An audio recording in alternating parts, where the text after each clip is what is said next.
দুইটা পর্যন্ত গ্যাসের কোনো চাপ থাকে না, চুলা মিটমিট করে জ্বলে। এরপর মন চাইলে গ্যাস আসে 1 ঘন্টার জন্য, তারপরে আবার রাত পর্যন্ত গ্যাসের কোনো খবর নাই। দেশে গ্যাসের সংকট আছে, তার উপরে শীতকালে গ্যাসের চাহিদা আরো বাড়ে। অন্যদিকে আছে অবৈধ সংযোগ। Bakhrabad gas transmission and distribution system limited Brahmanbaria কার্যালয় থেকে জানানো হয়েছে, লোকবলের অভাব সহ নানা সংকটে তাদের তদারক করা পুরোপুরি সম্ভব হচ্ছে না।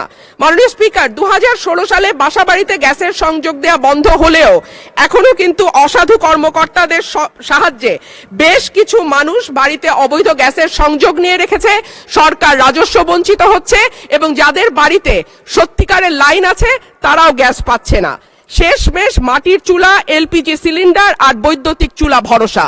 কিন্তু মাননীয় স্পিকার, আমাদের জীবন মানের এখন এমন উন্নয়ন হয়েছে যে গ্রাম বা মফস্বল এলাকাতেও এখন কিন্তু মানুষ ফ্ল্যাটে থাকে, পাকা বাড়িতে থাকে, উঠান এখন অনেকটাই বিলাসিতা। সুতরাং মাটির চুলায় রান্না করা বাস্তবতা বিবর্জিত। মাননীয় স্পিকার, আমাকে 2 মিনিট সময় বাড়িয়ে দেবেন। মাটির চুলায় রান্না করা, মাননীয় সদস্য 1 মিনিট আপনাকে দিলাম। অন্যদিকে যদি আমরা এলপিজির দিকে তাকাই মাননীয় স্পিকার, 1940 টাকার সিলিন্ডার বলে বটে, তবে 2200 টাকার নিচে কোথাও সিলিন্ডার পাওয়া যায় না।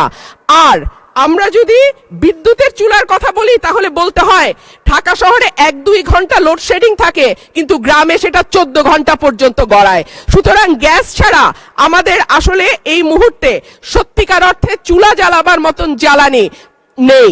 এবং ব্রাহ্মণবাড়িয়ার গ্যাস যেহেতু সকল দেশের অন্যান্য এলাকায় সকল এলাকায় যায়, সুতরাং আমার দাবি থাকবে আগে ব্রাহ্মণবাড়িয়ার গ্যাস ব্রাহ্মণবাড়িয়ার মানুষ পাবে, তারপরে এটি অন্য এলাকায় যাবে। মাননীয় স্পিকার, সম্প্রতি তিতাস গ্যাস ক্ষেত্রের 31 নম্বর একটা কূপ খনন হচ্ছে, যেখান থেকে দৈনিক 9 মিলিয়ন ঘনফুট গ্যাস পাওয়া যাবে বলে শোনা যাচ্ছে। আমি আশা করব এই নতুন যে কূপ 31 নম্বর কূপ যেটা তিতাস গ্যাস ফিল্ডে খোঁড়া হচ্ছে, সেই গ্যাস আগে ব্রাহ্মণবাড়িয়ার মানুষ পাবে, তারপরে এই গ্যাস।